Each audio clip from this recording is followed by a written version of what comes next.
Hi friends, ఈరోజైతే ఎంతో tasty and easy tomato రసం ఎలా చేసేస్తారో చూసేద్దాం రండి. టమాటా రసమే కదా అనుకోవద్దండి, ఒక్కొక్కరు ఒక్కొక్క తీరిగి చేస్తారు. ఇది నా స్టైల్లో టమాటా చారు అనమాట. ఫస్ట్ ఒక నిమ్మకాయ అంత చింతపండుని తీసుకొని 2 times వాష్ చేసుకొని కొన్ని వాటర్ పోసి 10 minutes నాననివ్వాలండి. మరో సైడు 3 పెద్ద టమాటాలు కట్ చేసుకొని పొడుగుగా కట్ చేసుకోవాలండి. కట్ చేసుకొని ఒక బౌల్లో వేసుకొని కొంచెం కొత్తిమీర, ఒక 4-5 పచ్చిమిర్చి సన్నగా కట్ చేసుకోవాలండి. ఒక ఆనియన్ బాగా పొడుగ్గా కట్ చేసుకొని వేసుకోవాలండి.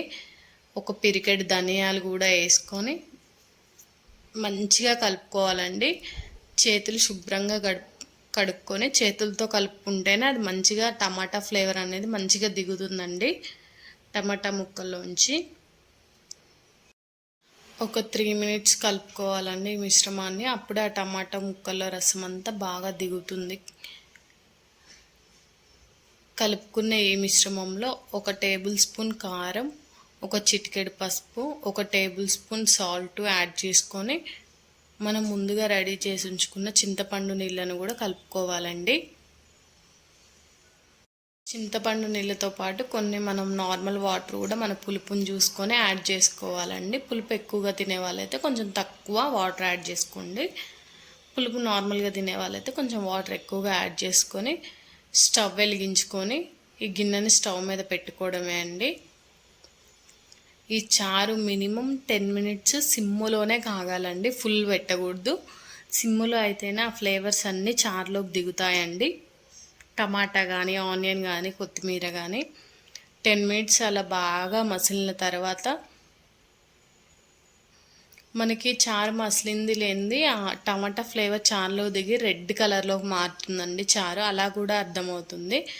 10 minutes మసిలిన చారుని అలా ఉంచి పక్కన స్టవ్ మీద ఇంకో బౌల్ పెట్టుకొని తాలింపుకి రెడీ చేసుకోవాలండి. మనం పక్కన స్టవ్ మీద ఒక గిన్నె పెట్టుకొని కొంచెం ఆయిల్ యాడ్ చేసుకొని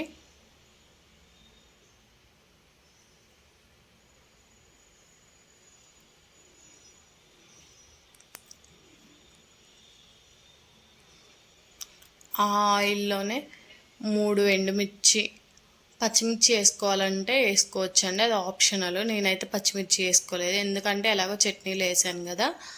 దానిలోనే పోపు దినుసులు అన్నీ వేసుకొని ఒక 4 వెల్లుల్లి దంచుకొని వేసుకోవాలండి. ఈ మిశ్రమాన్ని అంతా తీసుకెళ్ళి మనం వేడి చేసుకుంటున్న చారులో పోసుకోవాలి. అలా పోసాక ఒకసారి చారుని కలిపి జస్ట్ ఒక 1 minute అలానే ఉంచాలండి స్టవ్ మీద. 1 minute తర్వాత స్టవ్ ఆఫ్ చేసుకుంటే మన టమాటా చారు రెడీ అయిపోతుందండి. ఎంతో ఈజీ అండ్ సూపర్ టేస్టీ ఉంటుందండి. ఒకసారి ట్రై చేసి ఎలా వచ్చిందో కామెంట్ చేయండి. Please like, share and subscribe for more videos.